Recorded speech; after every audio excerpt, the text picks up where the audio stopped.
একটি ইঞ্জিনের মধ্যে অনেক রকম সিস্টেম কাজ করে। সেগুলির মধ্যে একটি গুরুত্বপূর্ণ সিস্টেম হলো ইগনিশন সিস্টেম।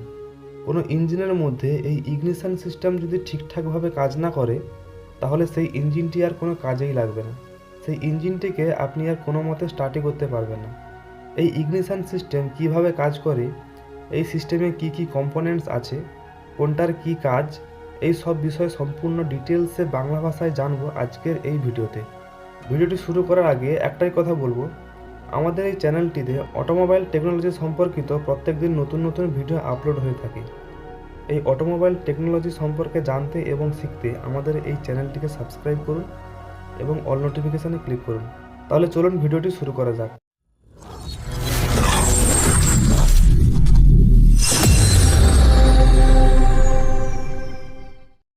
জ্বালানির ভাগ অনুযায়ী ইঞ্জিনকে দুটি ভাগে ভাগ করা হয়। একটি হলো কম্প্রেসড ইগনিশন ইঞ্জিন এবং আরেকটি হলো স্পার্ক ইগনিশন ইঞ্জিন। যে সমস্ত ইঞ্জিনে জ্বালানি হিসাবে পেট্রোল এবং কেরোসিন বা গ্যাসোলিন ব্যবহার করা হয়, সেই সমস্ত ইঞ্জিনে স্পার্ক ইগনিশন সিস্টেম ব্যবহার করা হয়। এই সিস্টেমের সাহায্যে স্পার্ক প্লাগের সাহায্যে স্পার্ক উৎপন্ন করে ইগনিশন ঘটানো হয়। এই স্পার্ক ইগনিশন সিস্টেমকে তিনটি ভাগে ভাগ করা হয়, যেমন battery ignition system, magneto ignition system এবং ইলেকট্রিক ইগনিশন সিস্টেম।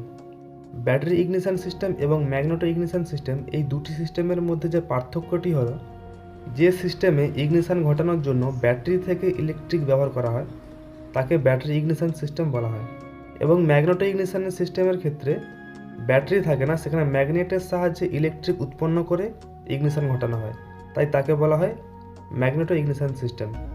এবার জানবো ব্যাটারি ইগনিশন সিস্টেম সম্পর্কে। ব্যাটারি ইগনিশন সিস্টেমে থাকা কম্পোনেন্টসগুলি হলো battery, ignition switch, resistor, HT coil, contact breaker point, condenser, distributor এবং স্পার্ক প্লাগ। এখানে কারেন্ট ব্যাটারি থেকে ইগনিশন সুইচ হয়ে রেজিস্টরের মধ্য দিয়ে এইচটি কয়েলের প্রাইমারি কয়েলের মধ্য দিয়ে কন্ট্যাক্ট ব্রেকার পয়েন্ট হয়ে গ্রাউন্ডে যায়। এখানে কন্ডেন্সারটি প্যারালালিভাবে যুক্ত থাকে। এখানে রেজিস্টরের কাজ হলো পুরো সার্কিটের অতিরিক্ত কারেন্টকে অ্যাবজর্ব করে এবং কম্পোনেন্টগুলিকে ক্ষতি হওয়ার হাত থেকে বাঁচায়। এইচটি কয়েলের কাজ হলো ব্যাটারি এর 12 ভোল্টের কারেন্টকে হাই ভোল্টের কারেন্টে কনভার্ট করে। এই কন্ট্যাক্ট ব্রেকার পয়েন্টটি ক্যামশ্যাফটের সাহায্যে ম্যানুয়ালি কারেন্টটিকে ব্রেক অ্যান্ড মেক করে। যখন কন্ট্যাক্ট অবস্থায় থাকে তখন কারেন্ট প্রাইমারি কয়েল থেকে সরাসরি গ্রাউন্ডে চলে যায়। এই সময় কন্ডেন্সারে কিছু কারেন্ট স্টোর হয়ে যায়, আর যখন কন্ট্যাক্ট ব্রেকার পয়েন্টটি ব্রেক হয় তখন কন্ডেন্সারে স্টোর হয়ে থাকা কারেন্ট ব্যাকে কয়েলে ফিরে যায়। এইভাবে বারবার হতে থাকার ফলে এই প্রাইমারি এবং সেকেন্ডারি কয়েলের মধ্যে একটি ম্যাগনেটিক ফিল্ড উৎপন্ন হয়, যার ফলে ব্যাটারি থেকে আসা 12 ভোল্টের কারেন্ট 30,000 ভোল্ট পর্যন্ত কারেন্টে কনভার্ট হয়ে যায়। এই হাই ভোল্টের কারেন্টকে ডিস্ট্রিবিউটরের সাহায্যে ফায়ারিং অর্ডার অনুযায়ী বিভিন্ন স্পার্ক প্লাগে পাঠানো হয়। এইভাবে ব্যাটারি ইগনিশন সিস্টেমটি কাজ করে। এবারে জানবো ইলেকট্রিক ইগনিশন সিস্টেম কীভাবে কাজ করে এবং কি কি কম্পোনেন্টস আছে। ইলেকট্রিক ইগনিশন সিস্টেমে কন্ট্যাক্ট ব্রেকার পয়েন্টের বদলে আর্মেচার বা রিপিলেটর থাকে এবং ইসিএম বা ইলেকট্রিক কন্ট্রোল মডিউল থাকে, আর বাকি সব সেম থাকে। এই সিস্টেমে ব্যাটারি থেকে কারেন্ট ইগনিশন সুইচ হয়ে প্রথমে ইসিএম এর মধ্য দিয়ে আর্মেচারে পিক আপ পয়েন্টে যায়। এই আর্মেচারের মধ্যে যে রোটর লাগানো আছে, এই রোটরের মধ্যে অনেকগুলি টিথ লাগানো আছে।